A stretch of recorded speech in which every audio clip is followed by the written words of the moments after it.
Hi అండి. మనం చామంతి మొక్కలకి పూలు గుత్తులు గుత్తులుగా పూయాలంటే ఏం చేయాలి?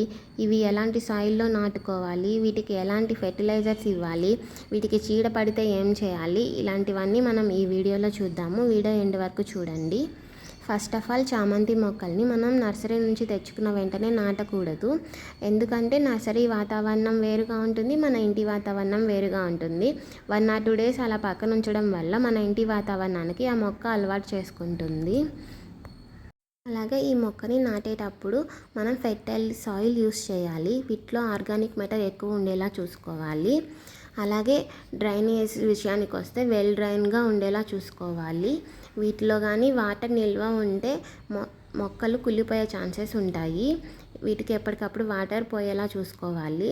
అలాగే వాటరింగ్ విషయానికి వస్తే మనం పోసిన వాటరు డ్రై అయిపోయిన వెంటనే, అంటే సాయిల్ డ్రైన్ అవుతుంది కదా, సాయిల్ డ్రైగా ఉన్నప్పుడు వీటికి వాటరింగ్ చేసుకోవాలి. ఇలా చేస్తే మనకి ఎక్కువగా పూలు పూస్తాయి. అలాగే వీటికి పొటాషియం ఎక్కువ ఉండాలి. ఈ పొటాషియం ఎక్కువ ఉండాలంటే మనం బనానా పీల్ ఫెర్టిలైజర్ వాడితే వీటికి పూలు బాగా వస్తాయి. ఈ బనానా పీల్ ఫెర్టిలైజర్ని మనం 15 daysకి ఒకసారి వీటికి ఇస్తూ ఉండాలి. ఇలా చేస్తే పూలు బాగా పూస్తాయి. అలాగే పూసిన తర్వాత చేస్తూ ఉండాలి. ఇలా చేయడం వల్ల వీటికి ఎక్కువగా మళ్ళీ వేరే బ్రాంచెస్ వచ్చి పూలు పూస్తాయి.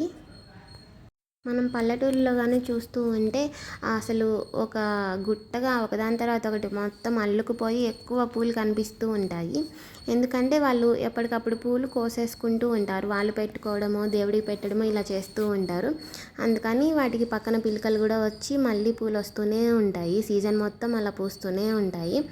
మనం కూడా అలాగా ఎప్పటికప్పుడు కోసేస్తూ ఉంటే మనకు కూడా మళ్ళీ న్యూ బ్రాంచెస్ ఫ్లవరింగ్ స్టార్ట్ అవుతాయి.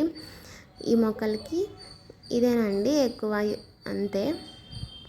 ఒకవేళ మీరు పూలు కోయకుండా మీరు షోగా అలా ఉంచుకునే పని అయితే పూలన్నీ పూసేసి ఎండిపోయిన తర్వాత వాటిని ఫ్లవర్స్ కన్నా కూడా ఒక 2-3 inches కిందకి కట్ చేసేస్తే, మళ్ళీ కట్ చేసి అవి తీసేయండి. తర్వాత మళ్ళీ వేరేగా పిల్లకలు వచ్చి మళ్ళీ వాటికి ఫ్లవర్స్ స్టార్ట్ అవుతాయి. Thank you for watching.